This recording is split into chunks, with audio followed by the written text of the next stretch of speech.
안녕하십니까. 같이 기도하시겠습니다.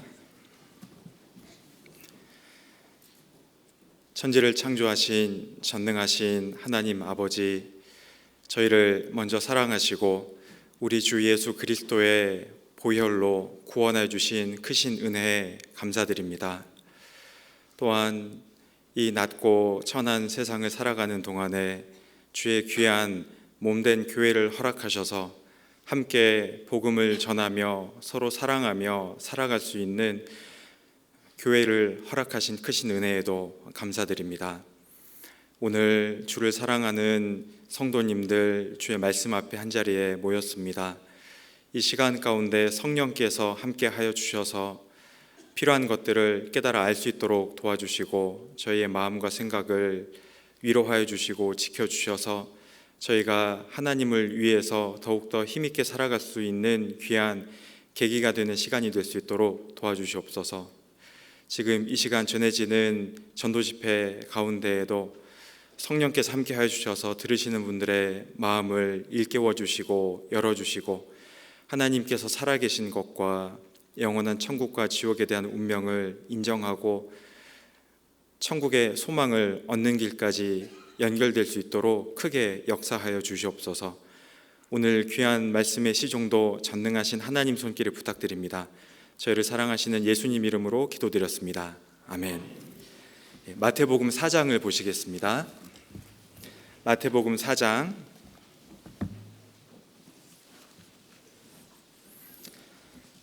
마태복음 4장 23절입니다.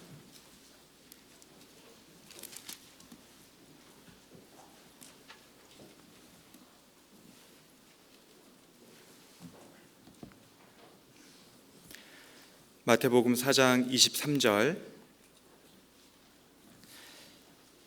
23절부터 24절까지 말씀을 같이 읽어보시겠습니다. 예수께서 온 갈릴리에 두루 다니사 저희 회당에서 가르치시며 천국 복음을 전파하시며 백성 중에 모든 병과 모든 약한 것을 고치시니 그의 소문이 온 수리아에 퍼진지라. 사람들이 모든 앓는 자 곧 각색 병과 고통에 걸린 자 귀신 들린 자 간질하는 자 중풍병자들을 데려오니 저희를 고치시더라. 오늘 갑자기 추워진 날씨 속에 또 오시느라 고생 많으셨습니다. 오늘 이 귀한 시간을 하나님께서 또 필요한 말씀으로 교훈해 주시리라고 믿습니다. 지금 본문을 보시면 예수님께서 앞에서 마귀의 시험을 통과하시는 모습이 나옵니다.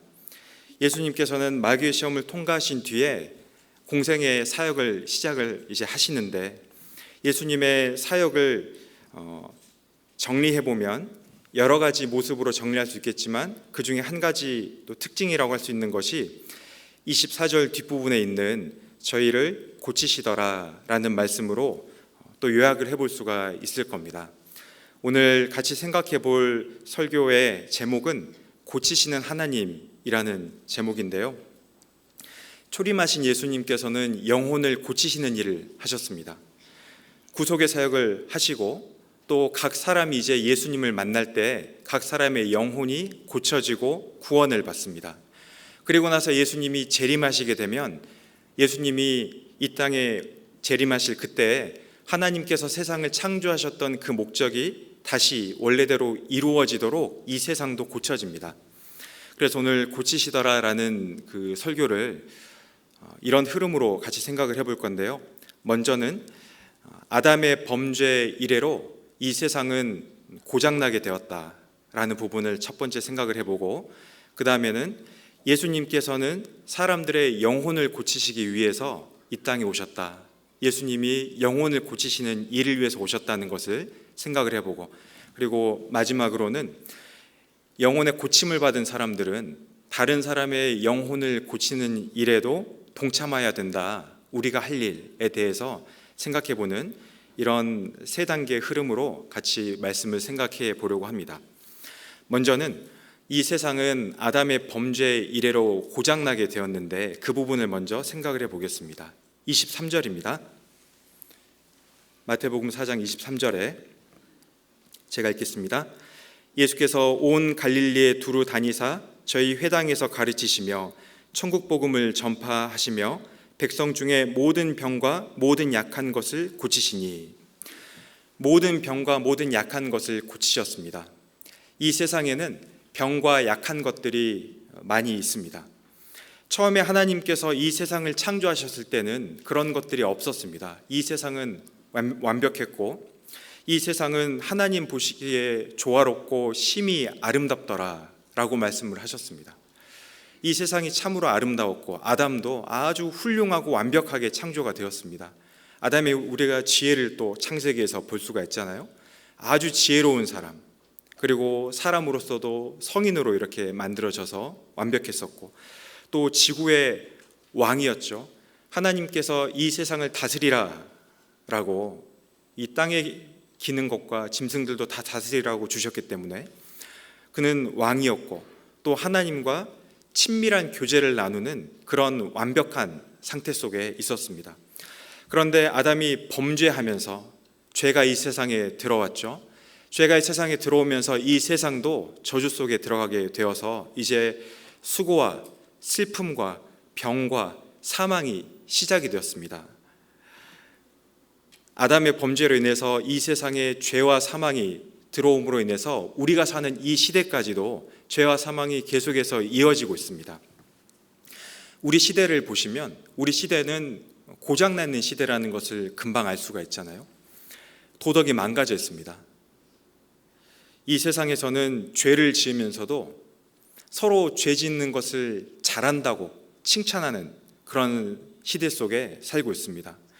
불륜은 죄가 아니라고 하고, 또 부부의 그런 신뢰도 많이 무너져 있는 그런 시대를 우리가 살아가고 있습니다. 성적으로도 타락이 있어서 이제 마치 혼전순결 이야기를 하면 굉장히 고리타분한 것처럼 이 세상에서는 많이 없는 모습이 되어가고 있고, 또 간음과 음란이라는 것의 기준도 굉장히 낮아지고 있고, 동성애, 양성애, 성전환 이런 것들이 이제 횡행해져 가려고 하는 그런 시대가 되어 있습니다.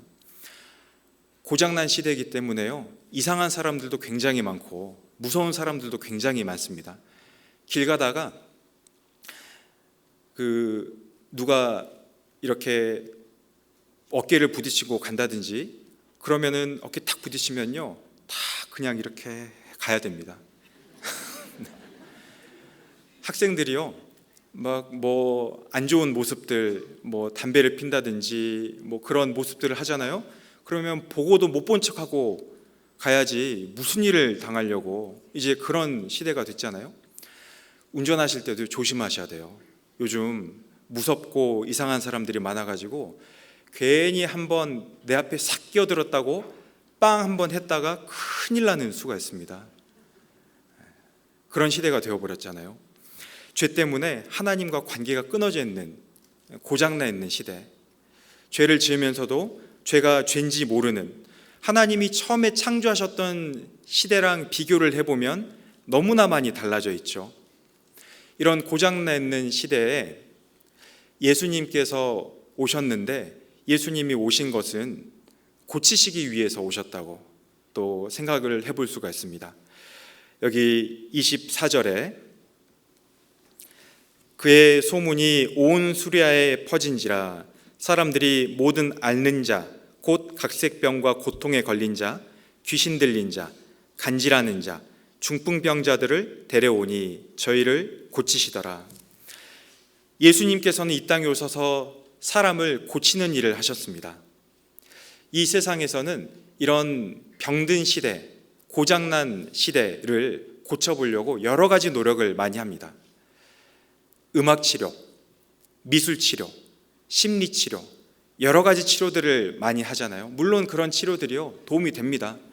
미술치료 받아보신 분들은 아시겠지만 미술치료를 받으면서 내 마음을 조금 더 이해하게 되고, 또 음악치료를 받으면서도 정서적으로 여러 가지를 생각을 해볼 수가 있고, 또 정신과적인 치료도 필요하잖아요. 또 도덕도 중요하고 철학도 때에 따라서는 필요하고, 그런데 그런 것들이 많은 도움은 되지만 궁극적인 도움, 근본적인 도움까지는 이르지 못합니다. 치료가 된 것 같으면서도 되지 않고, 사람의 근본적인 치료는 오직 예수님을 통해서만 가능하다는 것을 알 수가 있습니다. 근본적인 영혼의 치료는요, 사람의 노력으로는 아주 불가능한 일입니다. 예수님께서는 이 땅에 오실 때 이보다 모든 사람이 받을 만한 이 말이요, 그리스도 예수께서 죄인을 구원하시려고 세상에 임하셨다 하였도다 라는 말씀처럼, 예수님께서는 죄인 구원하시려고, 영혼을 고치시려고, 죽은 사람들을 살리시려고 이 땅에 오셨습니다. 그래서 하셨던 일들이 고치는 일들인데, 우리가 여기서 본문에서 볼 수 있는 이 아픈 사람들을 고치셨던 모습은 우리 영혼에 이루어질 일의 그림자이지 않습니까? 예수님이 이 땅에 사셨던 모든 일들은요, 다 우리에게 교훈이 되는 일들입니다. 우리가 보고 배우게 하시려고, 또 우리에게 영적인 교훈을 주시려고, 천국에서 이루어지는 천국의 일을 설명하시기 위해서 이 땅에서 하셨던 모든 일들을 통해서 우리는 교훈을 받고, 또 하나님께서 하시는 영혼을 살리는 일을 배워볼 수가 있습니다. 대표적인 여러 가지 사건들이 있지만 그 중에서도 잠깐 혈류병에 걸린 여인을 고치는 모습을 통해서, 예수님이 고치시는 일을 통해서 우리에게 주시는 교훈을 잠깐 생각을 해보겠습니다. 마가복음 5장입니다. 여기는 본문이니까 표시를 해두시고요, 마가복음 5장을 보시겠습니다.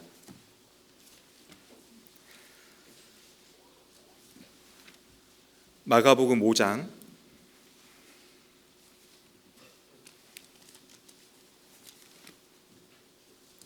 25절입니다.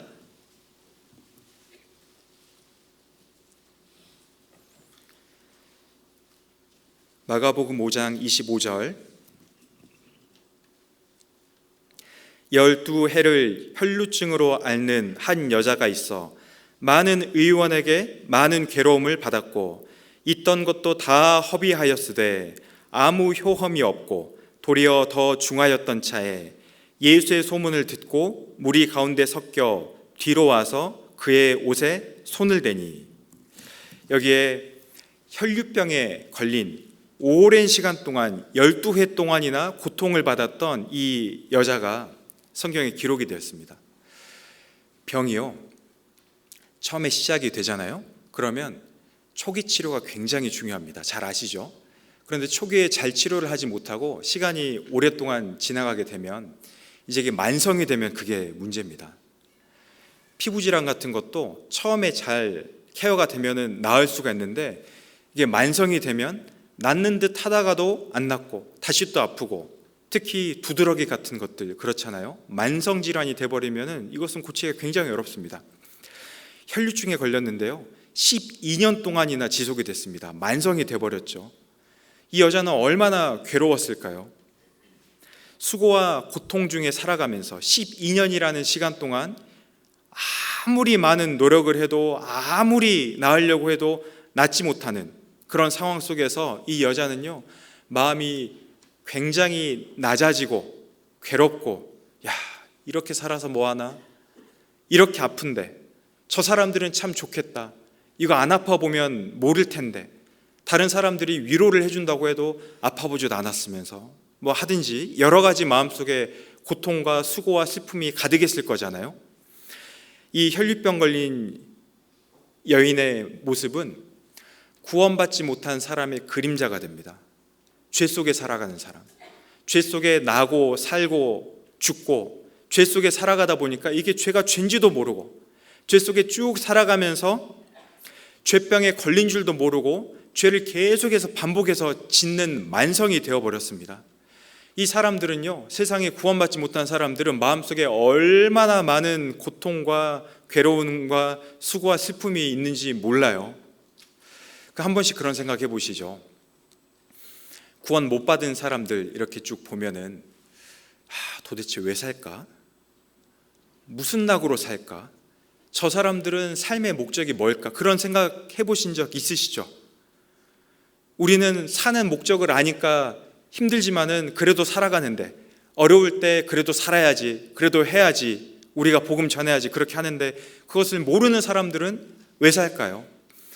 제가 얼마 전에 건강에 대한 그런 책을 봤는데, 건강에 대한 책을 보면서도 그 책 속에 이분이 그 암투병을 하는데, 암투병 해가지고 얼마 안 남았다고 했는데 열심히 노력을 해가지고 지금 10년째 건강하게 잘 살고 있다. 암이 하나도 발견되지 않고 있다. 앞으로 남은 시대도 그 100세까지 내가 건강하게 살 것이다. 이런 내용을 읽었거든요. 그런데 그렇게 살아서 무엇을 하기 위해서, 왜 그렇게 살아가야 되는지, 왜 그렇게 건강하게 살아야 되는지에 대한 답은 없어요. 아무튼 건강하면 좋다고 그렇게 이야기를 하니까 참 마음이 허무할 것 같지 않습니까? 헛될 것 같고 괴로울 것 같고, 아무튼 모르니까 일단은 넘어가지만, 그런 마음속에 있는 사람들, 이 여자가요 많은 의원들을 찾아가 봤어요. 26절에 많은 의원에게 많은 괴로움을 받았고 있던 것도 다 허비하시되, 이 의사도 찾아보고 저 의사도 찾아보고 얼마나 많이 해봤겠어요. 있던 것도 다 허비하였으되, 좋다는 것은 다 해봤답니다. 이제 암이 말기가 되시면은 이제 구원 못 받은 분들, 구원 받은 분들 말고요, 구원 못 받은 분들의 마음을 생각을 해보면, 이 세상에서 이제 가진 거 이거 있어서 뭐하나, 얼마 지나지 않으면 죽는데 있는 돈 다 들여가지고 이 병이라도 좀 나아봐야 되겠다, 이거 다 놓고 갈 건데 살아있는 동안에 내가 이거 좀 써야지, 내가 여태까지 고생한 거 낫는데 좀 써봐야지 라는 마음을 가지고 이것저것 막 다 해보잖아요. 그 마음을 파고드는 사람들이 장사 속으로 이렇게 또 장사를 하는 사람들도 있고, 그 비즈니스 업계도 굉장히 큰 것 같더라고요. 그런 마음 비슷하게 이 여자도요, 뭐 해볼 수 있는 것은 다 해봤을 거지 않습니까? 그런데 의사들을 찾아다닐 때마다 고통을 받는 거예요. 안 되고 계속해서 안 되고. 이 세상 사람들도 죄병 고치기 위해서 온갖 노력을 다 합니다. 그런데요, 안 됩니다. 도덕적으로 아무리 해보려고 해봐도, 철학적으로 아무리 해보려고 해봐도 종교 잘못 만나면 죄병을 더 키웁니다. 잘못된 종교 빠지면은요, 거짓말하는 것을 잘한다고 하잖아요. 이 도덕이 무뎌지게 되고, 종교를 위해서라면은 막 이상한 행동들도 하게 되고, 돈도 영혼에게 도움이 안 되고, 철학도 도움이 안 되고, 도덕도 착하게 열심히 살아서 어떻게 죄병을 고칠 수가 없잖아요. 또 죄를 짓는 자기를 보게 되면서 참 나는 이렇다, 또 한숨도 짓게 되고. 그런데 이 여인이 예수님을 만나고 병이 나은 겁니다. 예수님을 딱 만났어요. 27절에 예수의 소문을 듣고 무리 가운데 섞여 뒤로 와서 그의 옷에 손을 대니, 28절에 이는 내가 그의 옷에만 손을 대어도 구원을 얻으리라 하밀러라. 이제 이 여자가 예수님에 대한 소문을 들었습니다. 절망 중에 있는데 예수님에 대한 이야기를 들은 거예요. 야, 예수님이라는 분이 오셨는데 메시아 같다. 그분이 여러 가지 각색 병에 걸린 사람들, 아까 우리 마태복음 4장에서 봤었던 그 많은 병에 걸린 사람들도 다 낫게 해주고, 이분은 참 메시아가 맞다, 대단한 분이다. 그 이야기를 탁 듣고, 야, 이분이 진짜 메시아가 맞다면 내 병을 낫게 해주겠구나, 예수님께서 자기 병을 고칠 수 있다는 그런 믿음을 갖고 예수님한테 찾아왔잖아요. 큰 믿음을 가졌습니다. 그래서 29절에 옷에 손을 딱 대니까, 29절 같이 읽어보겠습니다. 이에 그의 혈루 근원이 곧 마름에 병이 나은 줄을 몸에 깨달으니라. 옷에 손을 대자마자 즉시 고침을 받았습니다. 이 여자가요, 큰 믿음을 가진 겁니다. 예수님이 그래, 너를 보니까 이 혈류병은 이런 약재가 좋으니까 가서 이런 약을 먹어라 하고 약을 처방해 주실 것도 필요가 없고, 예수님이 안수를 해주시면서 그래, 네 병이 다 낫겠노라, 내가 안수하노라 하실 필요도 없고, 그냥 예수님 옷에 손만 대어도 낫겠다. 얼마나 대단한 믿음입니까? 그 큰 믿음을 가지고 예수님 옷에 손을 탁 대자마자 즉시로 고침을 받은 겁니다. 이것은 영혼의 죄병으로 고통을 받는 구원받지 못한 사람이 예수님을 만나서 예수님의 구원하신 일을 딱 믿는 그 순간 즉시로 고침을 받을 것에 대한 그림자가 되잖아요. 구원받은 사람은요, 예수님을 믿는 순간 즉시로 그 죄병이 다 낫게 됩니다. 그런데 이 여자가 이 혈루병이 딱 낫게 되니까 깨달았죠.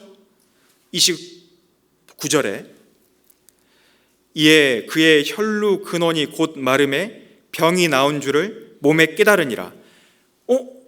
병이 나은 거예요. 몸에 딱 느낌이 오는 겁니다. 내가 병이 다 나았네. 예, 지금 조시는 분은 아무도 없지만 여기까지만 들으시고 여기만 딱 들으시고 구원받으면 뭔가 딱 느낌이 있나? 이렇게 생각하시면 안 됩니다. 구원받을 때 뭐 느낌이 있는 거는 아니잖아요. 그런데 이것은요, 또 어떤 것의 그림자가 되냐면 구원받은 사람은 자기가 구원받았다는 것을 안다는 것에 대한 그림자가 되는 겁니다. 이거 오해하시면 안 됩니다. 어떤 느낌이 있다는 건 아닙니다.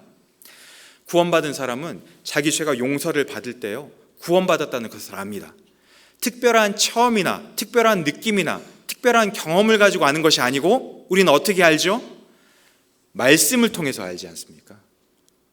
말씀에 예수님께서 다 구원하셨다라는 것을 보니까 확실한 증거가 있으니까 말씀을 통해서 우리는 확실하게 알잖아요. 내가 구원을 받았구나.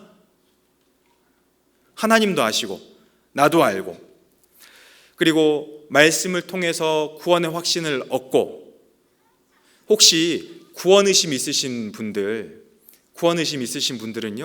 구원 확신을 어떻게 얻을 수 있냐면 말씀을 통해서 얻을 수가 있다는 것도 생각을 해볼 수가 있겠죠. 말씀은 확실하잖아요.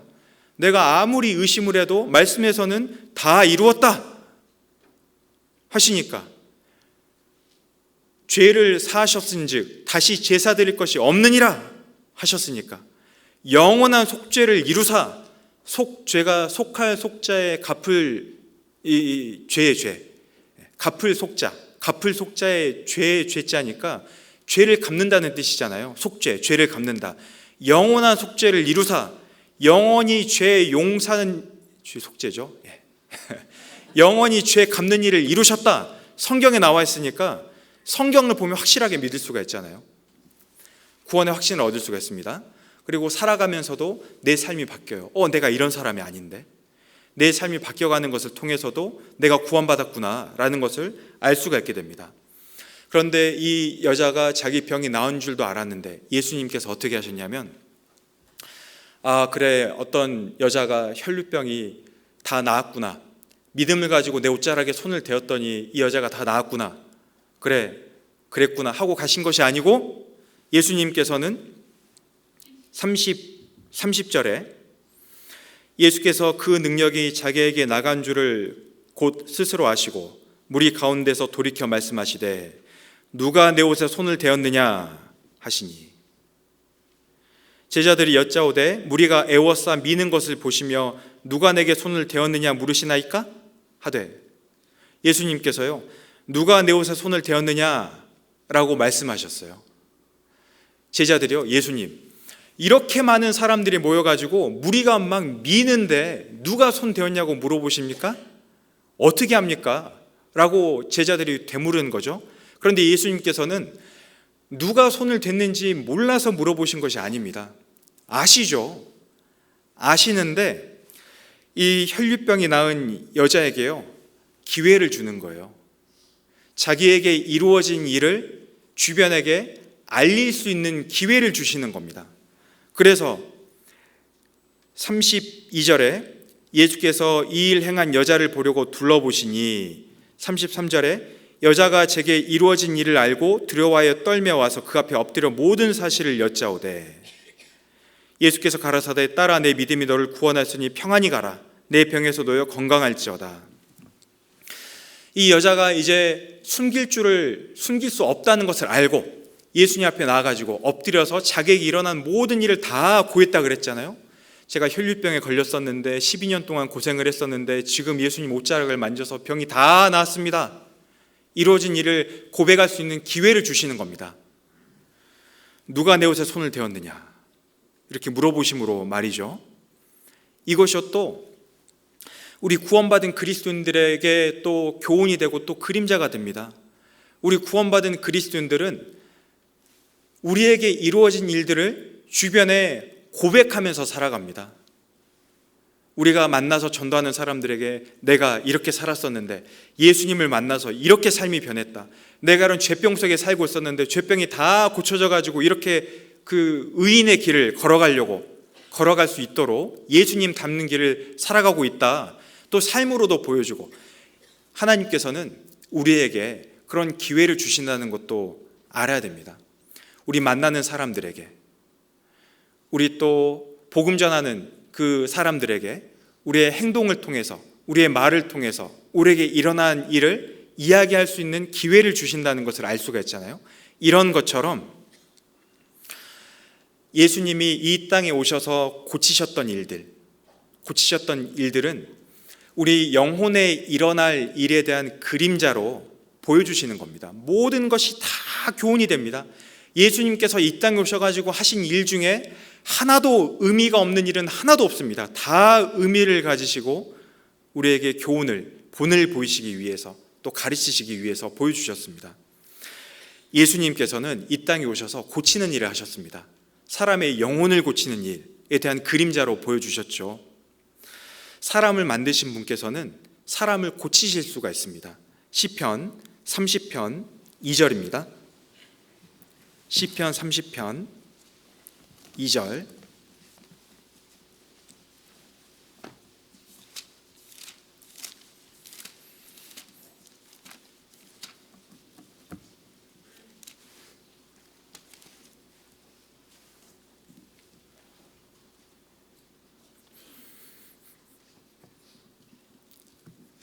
같이 읽으시겠습니다.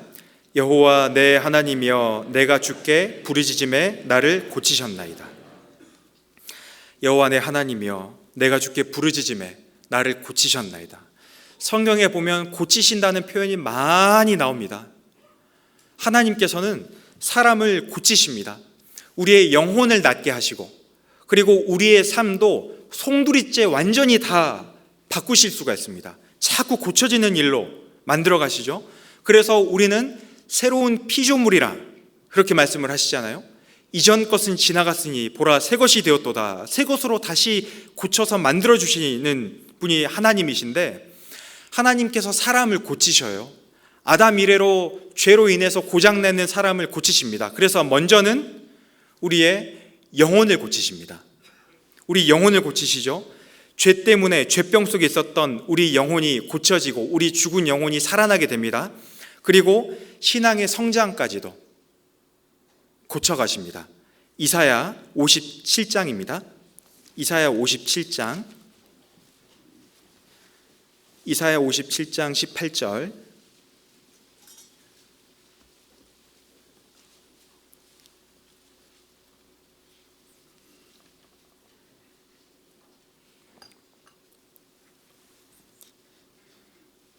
이사야 57장 18절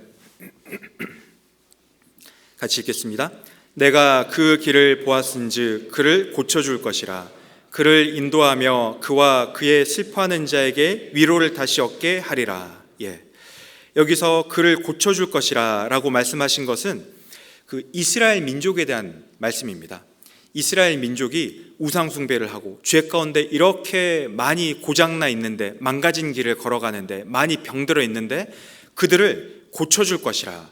그래서 그들이 앞으로는 하나님을 위해서 살아가도록 고치시겠다라는 내용의 말씀입니다. 그러니까 생활이 변화되는 모습에 대해서 고치신다는 표현을 사용을 하신 거죠.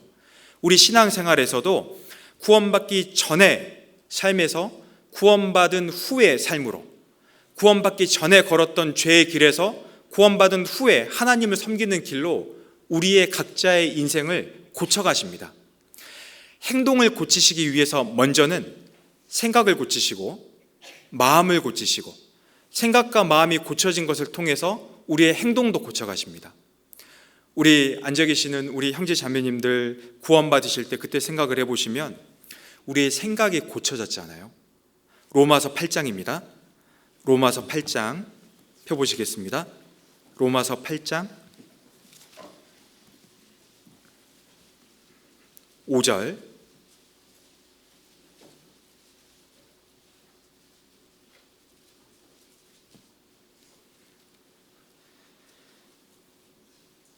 로마서 8장 5절 같이 읽겠습니다. 육신을 좇는 자는 육신의 일을, 영을 좇는 자는 영의 일을 생각하나니. 6절부터는 제가 읽겠습니다. 육신의 생각은 사망이요 영의 생각은 생명과 평안이니라.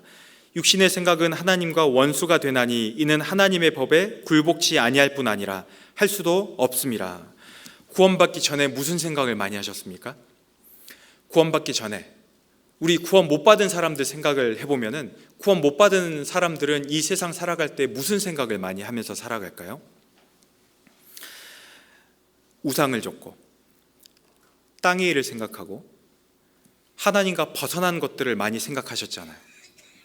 그러셨죠? 이 세상 신, 돈이 신이 되어 있었고 쾌락이 신이 되어 있었고 또 성공이 신이 되어 있었고 이 세상에서 뭔가를 막 쫓아서 살아가셨잖아요. 죄를 생각했었죠. 어떻게 하면 좀 더 재밌게 살아볼까, 즐겨볼까, 어떻게 하면 조금 더 내가 좀 더 잘 돼볼까, 다른 사람들이 조금 손해를 본다 하더라도 여러 가지 그런 생각들이 있으셨잖아요. 그리고 구원받지 못했을 때는 마음이 교만할 수밖에 없습니다. 구원받지 못한 상태니까 다른 사람들보다 높아지기를 더 원하죠. 그래서 길 가다가 그 여성분들은, 우리 자매님들은 구원 못 받은 여성분들이라고 해보면, 구원 못 받았을 때 말입니다. 지금은 그러면 안 됩니다. 여성분들은 길 가다가 다른 여자분을 탁 만나면은 머리끝부터 발끝까지 싹 훑죠. 그러면서 뭘 찾냐면 내가 저 사람보다 더 뛰어난 걸 싹 찾잖아요. 그래, 뭐 그래도 내가 뭔 더 낫네. 그래, 그래도 내가 옷발은 조금 더 잘 봤네. 남성분들도 그렇잖아요. 남자분들, 우리 형제님도 구원받기 전에, 지금은 그러면 안 됩니다. 지나가다가 남자분들 탁 이렇게 마주치면은 아유, 그래도 뭐 외모는 훌륭하지만 내가 더 학력은 더 낫네. 내가 더 말은 조금 더 조리 있게 잘하는 것 같으네.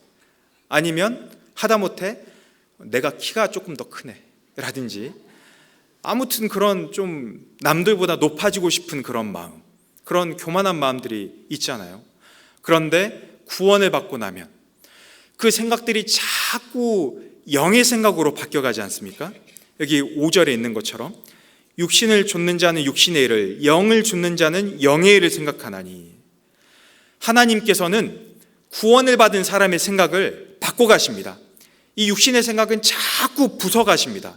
교만한 마음 자꾸 깨어가시고요, 마음을 낮춰주시고, 이제 우리 지나가다가 여자분들 탁 만나면은, 남자분들 탁 만나면 무슨 생각합니까? 어떻게 하면 전도할까? 저 사람 뭐 칭찬해 줄까? 그래야 마음을 사니까. 그렇잖아요. 하나님과의 올바른 관계를 생각을 하고, 하나님 일을 할 것을 생각을 하고, 위의 것을 생각을 하고, 그리고 이전에는 나 하나 잘 되는 것, 우리 가정 잘 되는 것만 생각을 했다면 이제는 교회 생각을 하잖아요. 교회 생각을 하면서 교회가 조금 더 잘 돼야 될 텐데, 교회 염려도 하고, 교회를 위해서 기도도 하고, 교회를 위해서 감사도 하고, 또 말씀을 생각하고, 옳은 것을 생각하고, 전에는 죄 다른 사람이 안 보면 상관없이 막 짓고 내가 조금 더 하면 되지 했지만, 지금은 남이 보나 안 보나 하나님 앞에서 올바르게 살아갈 생각들을 하시잖아요. 하나님께서는 우리 생각을 고쳐가시는 겁니다. 이제 막 구원을 받으신 분이라고 하면은요, 너무 걱정 안 하셔도 돼요. 내가 구원받았는데 이런 생각을 하네, 너무 걱정 안 하셔도 됩니다. 이제는 점점 더 생각이요 고쳐져 갑니다. 또 생각도 고치시고 마음도 고치시거든요. 하나님께서는 우리 마음도 고치십니다. 우리 구원 받을 때 마음을 생각을 해보셔요. 전도 집회 처음 왔습니다. 막 가기 싫다, 다 그러셨죠? 가고 싶어서 자발적으로 오신 분도 간혹 계시던데, 대부분 너무 제가 저처럼 생각을 했나 봅니다. 죄송합니다. 여기 안 그러신데, 이제 와가지고 딱 앉아있다가 듣다 보니까 어떻게 해요? 마음이 점점 바뀌죠? 하나님 살아계시네? 이거 보통 말씀 아니네? 좀 들어보다가, 저 진짜 그런 분들 많이 만납니다. 처음에는 삐딱하다가 1차가 지나면 지날수록 앞으로 왔다가 실제로 계시더라고요. 죄 말씀 들을 때 마음이 얼마나 낮아집니까? 막 간절해지잖아요.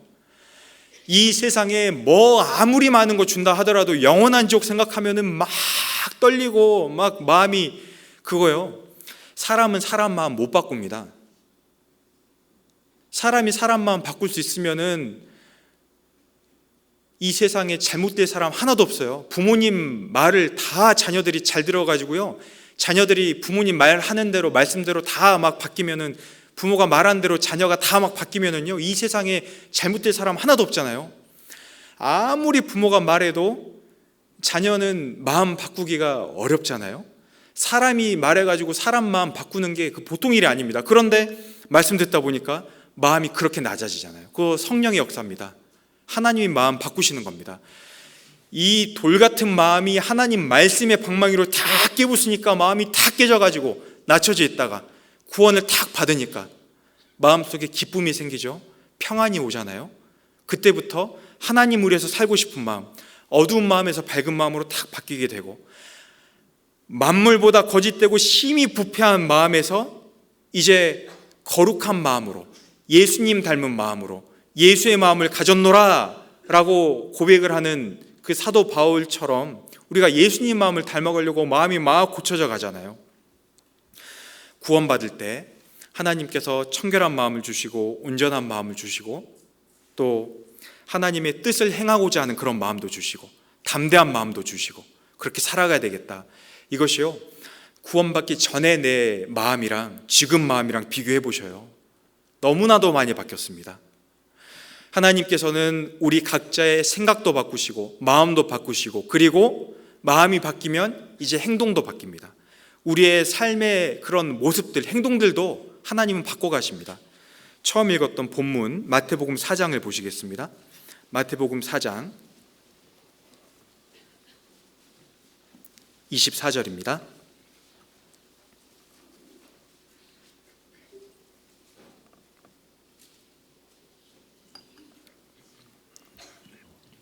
(4장 24절) 같이 읽어보겠습니다. 그의 소문이 온 수리아에 퍼진지라 사람들이 모든 앓는 자, 곧 각색병과 고통에 걸린 자, 귀신 들린 자, 간질하는 자, 중풍병자들을 데려오니 저희를 고치시더라. 예수님께서 병든 사람들 고치셨던 것은 우리 영혼에 이루어질 모습들의 그림자라고 말씀을 드렸습니다. 중풍병자가 고쳐진 것처럼 중풍병은 죄의 그림자죠. 죄로 가득한 우리의 삶이 고쳐집니다. 죄 짓는 거 즐거우십니까? 빛 가운데 거한다는 말씀을요, 고민하는 분들이 계셔요. 제가 아니고 어떤 분이 어떤 형제 자매님께서 말씀하시기로 이렇게 말씀을 하시는 겁니다. 제가 빛 가운데 살아야 되는데 자꾸 죄를 지을 때마다 마음이 괴로워가지고 그때마다 돌이키고 자백기도 하고 또 하나님 말씀대로 살아가려고 하는데 자꾸 죄에 넘어지고 또 나오려고 하고 또 넘어지고 또 나오려고 하고 이러는 모습이 너무 괴로워요. 저는요, 어둠 가운데 사는 것 같아요. 빛 가운데 살아야 되는데. 이렇게 간증하는 분들이 간혹 계시잖아요. 빛 가운데 산다는 것을 좀 오해하셔서 그래요. 빛 가운데 산다는 것은요, 죄가 한 점도 없는 완벽한 그런 거룩한 삶에 산다는 것이 빛 가운데 산다기보다도 빛 가운데 있는데 어두움이 들어옵니다. 어두움은 빛이 쫙 비춰지면은 금방 드러나잖아요. 어두운 것, 더러운 것. 이 방 안에 막 더러운 것이 있어도 빛이 쫙 비춰지면 금방 딱 드러나지 않습니까? 내 삶 속에 죄가 딱 들어왔어요. 그런데 그것이 바로 딱 드러나서 이제 돌이키고 벗어나려고 하고, 또 그렇게 살아가려고 하는데 또 죄가 들어와요. 죄가 또 들어왔는데 죄가 딱 들어오니까 이거 죄인데 딱 깨닫고 벗어나려고 하고 돌이키고 다시 깨끗한 삶으로 나가려고 하고, 자꾸 들어오는 그런 어두운 것들, 죄를요, 구별되려고 싸워서 이겨가는 그것이 빛 가운데 사는 삶입니다. 어둠 가운데 산다는 것은 죄가 들어와도 그냥 시큰둥하고 계속해서 죄 가운데 돌이키지도 않고 그렇게 사는 게 어둠 가운데 사는 거죠. 그러니까 우리 여기 앉아 계신 형제 자매님들 지금 빛 가운데 사시잖아요. 빛 가운데 사시려고 노력하고 계시잖아요.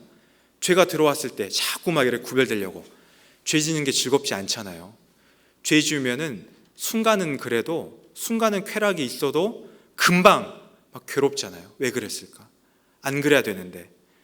그러면서 우리 행동이 바뀌잖아요.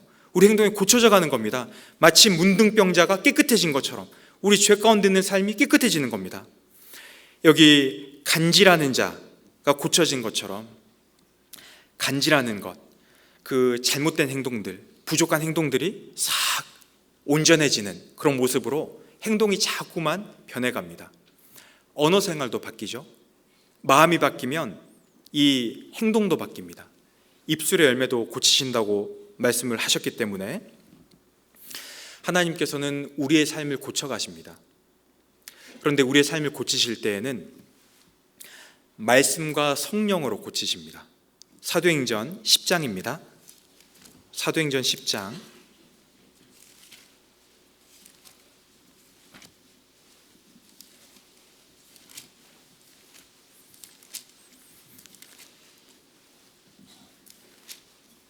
사도행전 10장 이제 우리를 고치시는 것을 생각을 해봤으니까 어떻게 고치시는지에 대해서 생각을 또 해보겠습니다. 어떻게 고치시느냐? 사도행전 10장 38절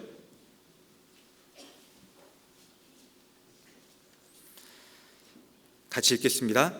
하나님이 나사렛 예수에게 성령과 능력을 기름 붓듯 하셨음에 저가 두루 다니시며 착한 일을 행하시고 마귀에게 눌린 모든 자를 고치셨으니 이는 하나님이 함께 하셨습니다.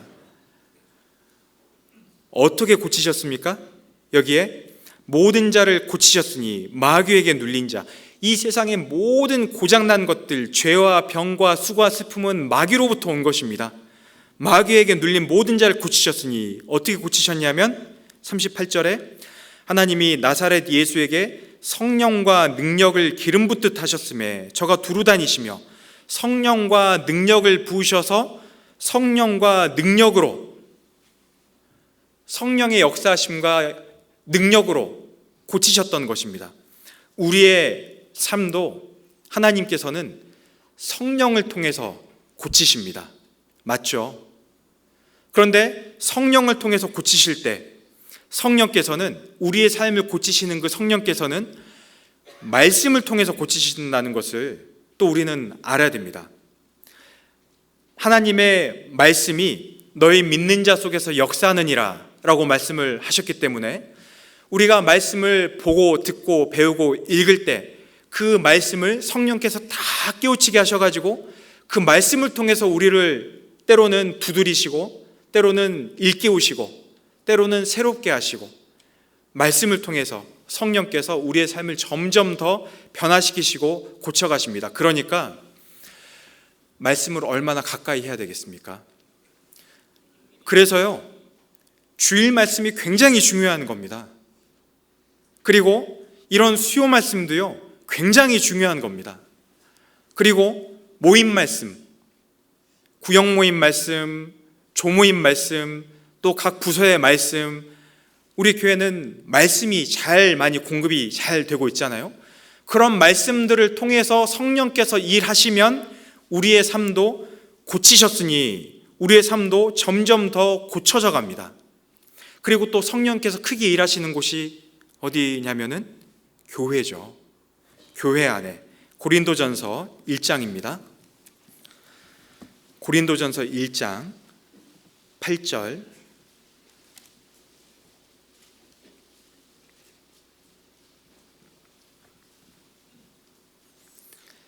1장 8절에 주께서 너희를 우리 주 예수 그리스도의 날에 책망할 것이 없는 자로 끝까지 견고케 하시리라. 너희를 불러 그의 아들 예수 그리스도 우리 주로 더불어 교제케 하시는 하나님은 미쁘시도다. 여기 8절에 보시면 주께서 너희를 우리 주 예수 그리스도의 날에 책망할 것이 없는 자로, 예수님 날, 예수님 재림하실 때 제가 한 번은 그런 생각을 해봤어요. 여기 앉아 계시는 우리 형제 자매님들은 누구나 다, 저도 포함해서 우리 다 예수님 만날 거잖아요. 그렇죠? 우리 다 예수님 만날 거잖아요. 죽어서 만나든지 살아서 만나든지 우리는 이 세상이 다가 아니지 않습니까? 죽어도 예수님 만나요. 예수님 만나서 이제 영원히 삽니다. 그리고 살아서 만나도, 예수님 재림하셔서 살아서 만나도 영원히 삽니다. 그러면 이왕에 그럴 거면 죽어서 만나는 것보다는 살아서 만나도 좋겠다, 그런 생각이 들더라고요.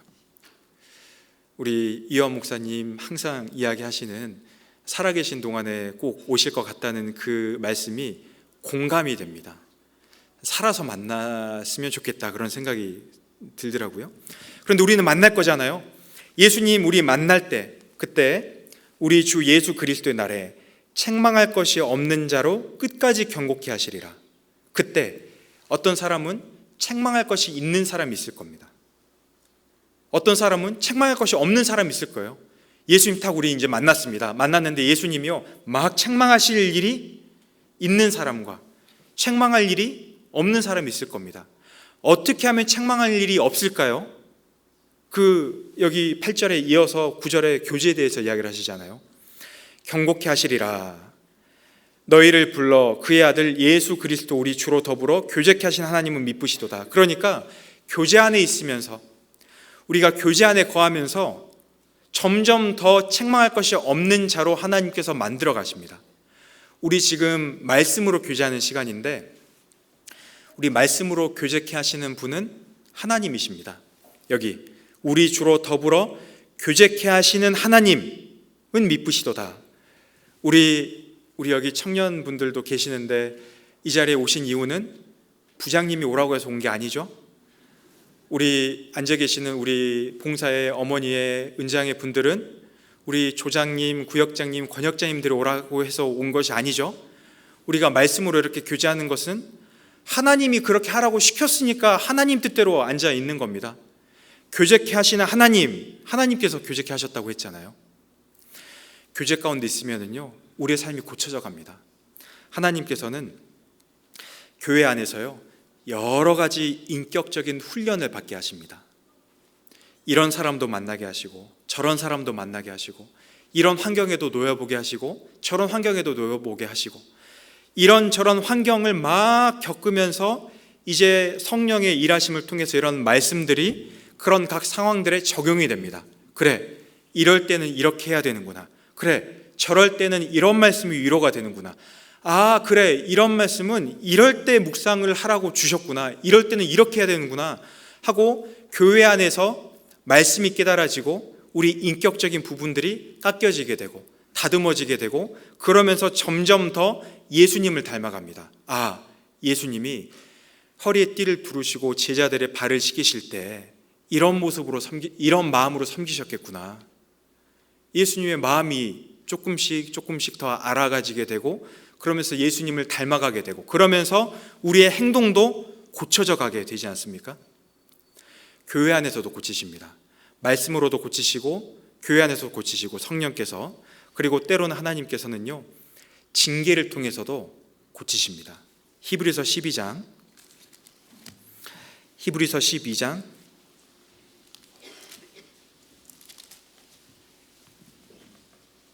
11절입니다.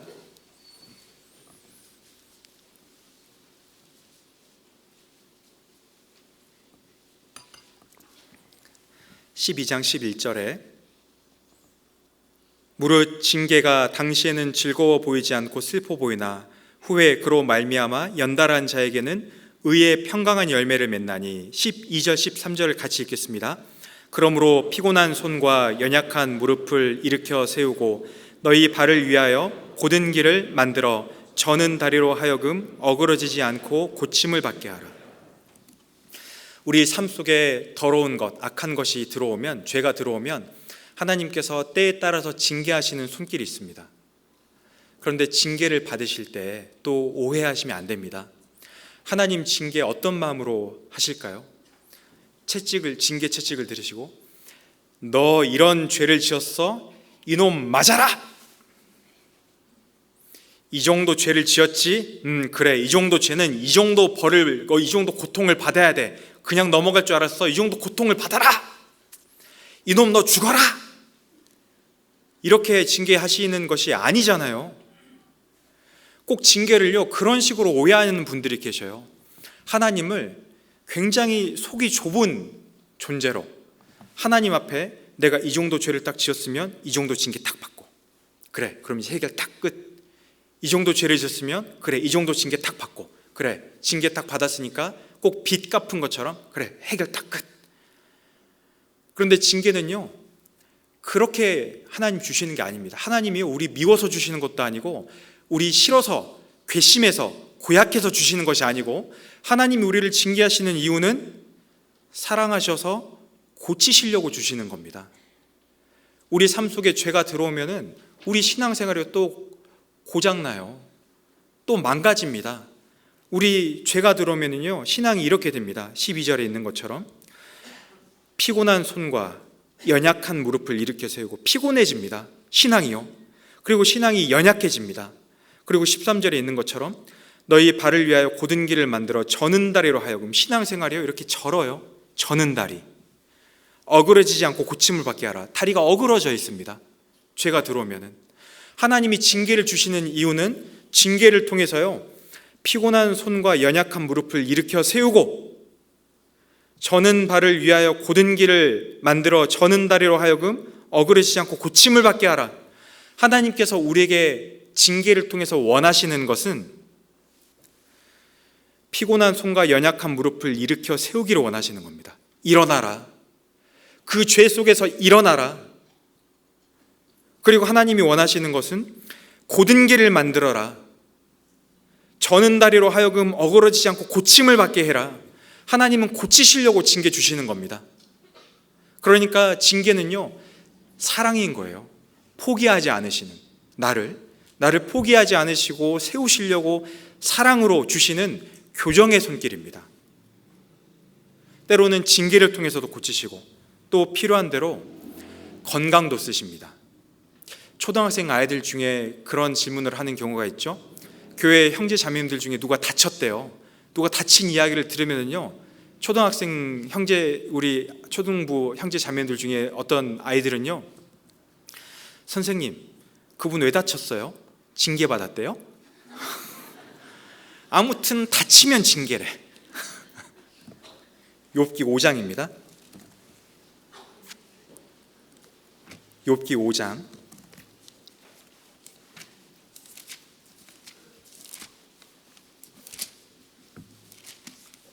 17절.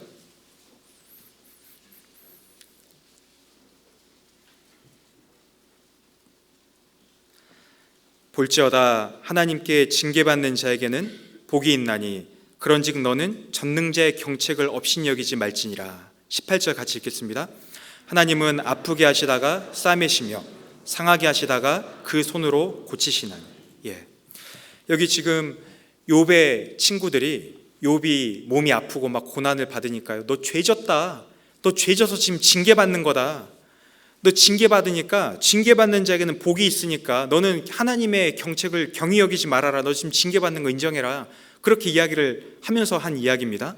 그런데 이게 맞습니까? 아니잖아요. 징계가 아니고 고난이었지 않습니까? 하나님께서는 물론 징계를 위해서 징계를 주셔서 건강을 악화시키는 징계를 주실 때도 있습니다.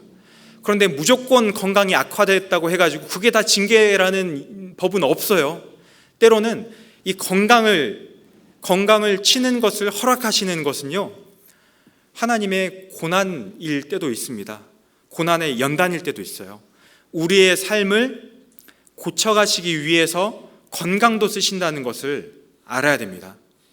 그래서 여기 18절에 하나님은 아프게 하시다가 싸매시며 상하게 하시다가 그 손으로 고치시나니, 하나님께서 때로는 건강을 잃게 하는 일을 허락하실 때가 있습니다. 그런데 그 시간은요, 내 삶을 고치시기 위한 시간입니다. 아플 때, 고난 중에 있을 때, 특히 몸이 많이 아플 때, 그때 하나님을 더 의지하라고. 평안할 때는 기도가 잘 안 되는데 아플 때, 병 중에 있을 때, 고난 중에 있을 때는 기도가 시시때때로 되잖아요. 더 의지하라고. 더 의지하는 법을 배우라고. 그리고 아플 때 예수님 마음을 좀 생각해 보라고.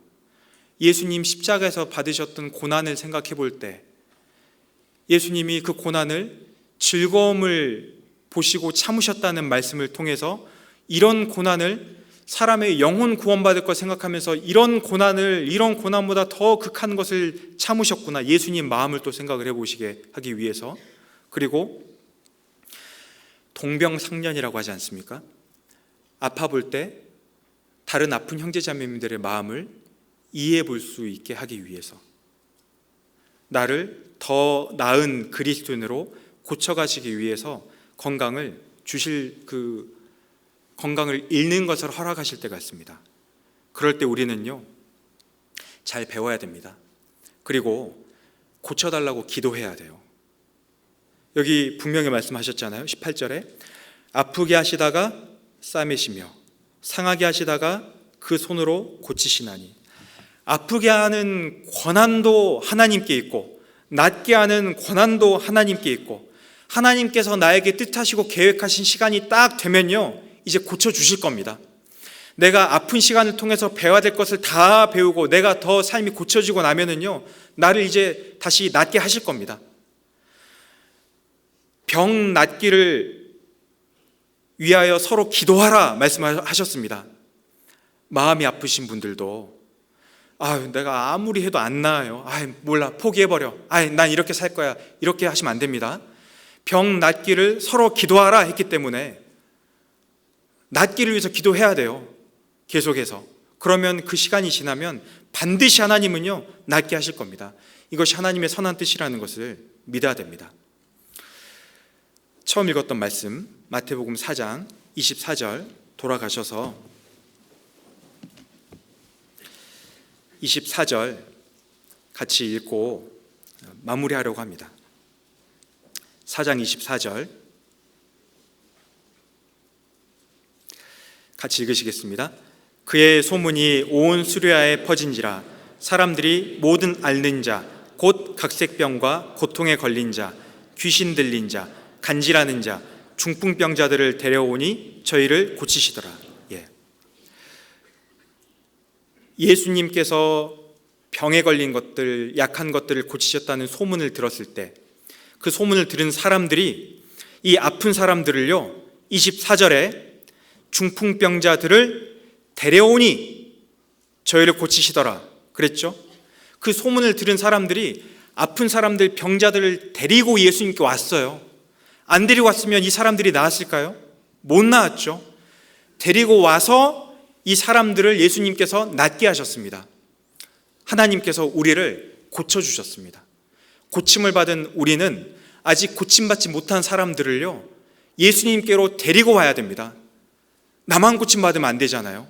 그 사람들은 고장난 줄도 모르고 살아가지 않습니까? 죄 속에서. 그 사람들을 데리고 와야 됩니다. 예수님께로. 그 사람들도 예수님을 만나면은 그 사람들도 고쳐지고 이렇게 우리처럼 살아갈 수가 있어요. 그래서 오늘 마태복음 4장 23절 24절 말씀을 통해서 먼저는 이 세상은 아담 이래로 고장나 있다라는 것을 생각을 해봤고, 그리고 다음으로 예수님께서 이 세상을 고치시기 위해서 오셨다. 예수님이 고치셨던 일을 통해서 교훈을 받아봤고, 그리고 마지막으로 우리도 예수님 앞으로 고쳐질 사람들을 데리고 와야 되겠다는 것을 같이 생각을 해봤습니다. 말씀 마치겠습니다. 같이 기도하시겠습니다.